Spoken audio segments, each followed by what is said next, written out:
Magandang tanghali sa inyong lahat. Kamusta po? Monday, 2 o'clock magsa-start po yung impeachment trial. Napaka-importante ng araw na to. As we always tell you, rules are rules. The Constitution is the Constitution.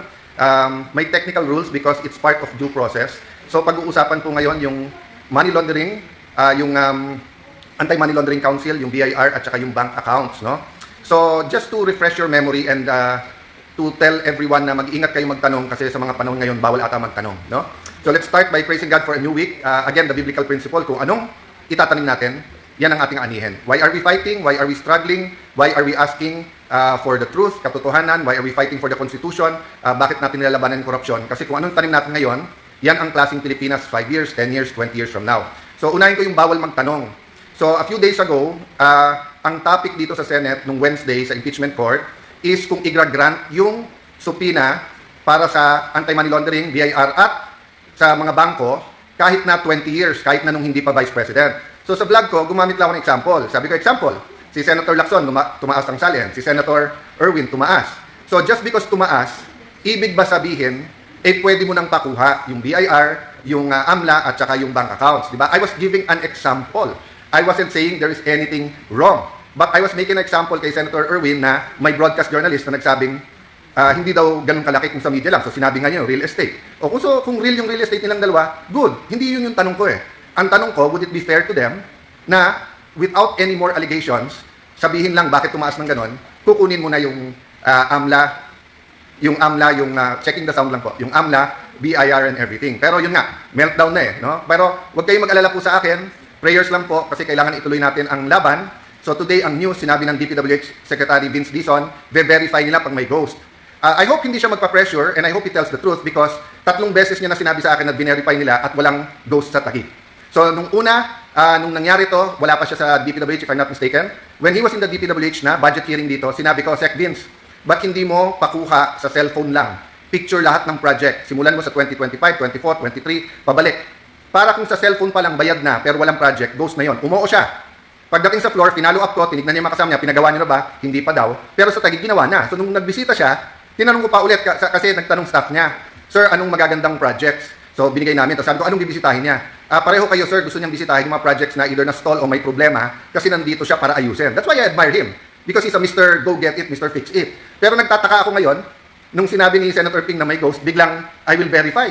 Samantalang binerify na nila at sinabing wala. Ganon din ang NBI. Confidential ang verification, pero tuwing punta kasi nila, whether it's the Purok Leader, the Kagawad, whether it's the church people, sinasabi, sir, may pumunta ditong NBI. This was last year. So, wag po kayong magulat.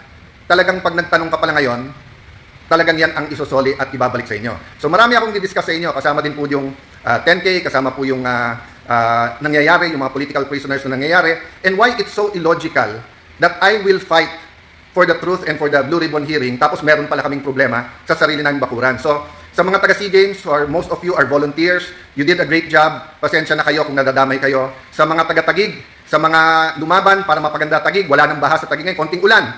All over the Philippines, all over Metro Manila, baha-baha na. Pero sa atin, awan ng Diyos, maayos.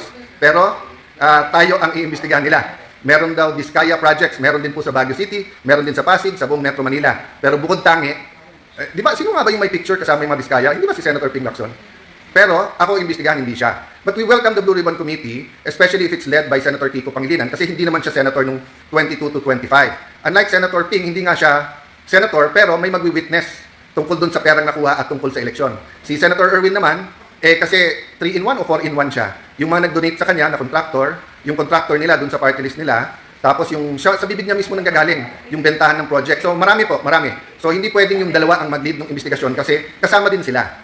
So isabay-sabay na natin kung gusto, but don't single people out. But hindi ko tinatalikuran. Gusto nyo imbestigahan from the start, sinabi ko, imbestigahan nyo lahat. God bless you. Panoorin nyo po mamaya ang impeachment proceedings. Many people are glued to their screens to see what is next in the impeachment trial of Vice President Sara Duterte. What we do today is history tomorrow. So when I read that people are sharing their views and opinions, that's all fine. Everybody has the right to do that.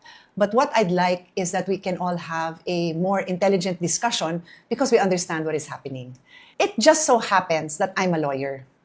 Kung ang show na pinapanood natin today is not the live impeachment trial but a cooking show, and the chef is using terms that are normal for chefs or people in the kitchen. For example, to dice the vegetables, to saute the vegetables. Yung saute, alam ko yun, yung magigisa ka. Pero meron palang to Julian. By the way, my middle name is Juliana. Pero hindi ko alam yung ibig sabihin ng Julian. Ang ibig pala sabihin nun is, I think, cut the vegetables in long strips. So yun pala yung Julian. I don't know that. So if biglang sabihin ni chef, and so you Julian the vegetables, and like, baka akala ko pakuluan yung vegetables, right? So it's the same thing in this Senate impeachment. It's a quasi-judicial process, meaning may legal process involved and therefore may legal terms. So kung hindi naiintindihan ng mga nagko-comment yung terms, siguro the best thing to do is intindihin kasi we're all entitled to our opinions, but let's have intelligent discussions, di ba? So that's what I'd like to do. Outside of the impeachment trial, hanggat may konti tayong time, I'd like to share basic legal terms, legal processes, kumbaga impeachment 101 tayo para you can engage in intelligent debate and uplift the discussion.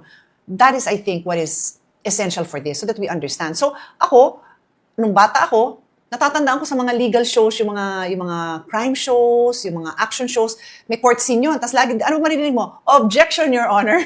You always hear that. And why are they objecting? Kung ano-ano din ibabato